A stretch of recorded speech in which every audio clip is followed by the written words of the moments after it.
যদি কেউ চাঁদার জন্য আসে তাকে বেঁধে রেখে আপনারা পুলিশকে খবর দিবেন। কুমিল্লা ৪ আসনের সংসদ সদস্য হাসনাত আব্দুল্লাহ চাঁদাবাজদের বিরুদ্ধে কঠোর হুঁশিয়ারি দিয়েছেন। তিনি বলেন, নির্ধারিত এলাকার বাইরে কেউ চাঁদা তুলতে এলে তাকে আটক করে পুলিশের কাছে দেওয়া হবে।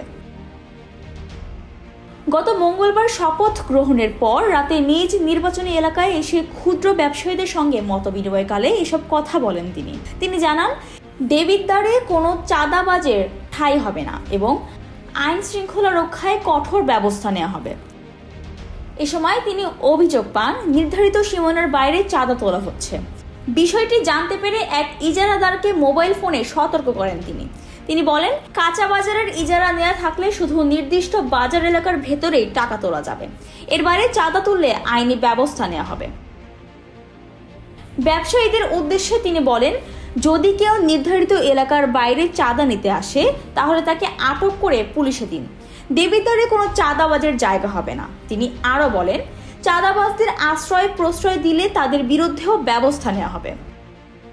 হাসনাত বলেন, আইনের বাইরে কোনো কিছু চলবে না। জনগণের স্বার্থ রক্ষায় আমরা কঠোর থাকব।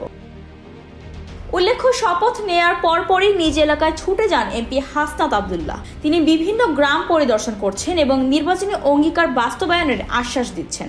আজ বুধবার সকাল থেকেই উপজেলার 11টি শহীদ পরিবারের বাড়িতে গিয়ে খোঁজ খবর নেন এবং তাদের কর্মসংস্থানের বিষয়ে মার্চের মধ্যে উদ্যোগ নেয়ার প্রতিশ্রুতি পুনর্ব্যক্ত করেন তিনি। Desk report, Bangladesh bulletin.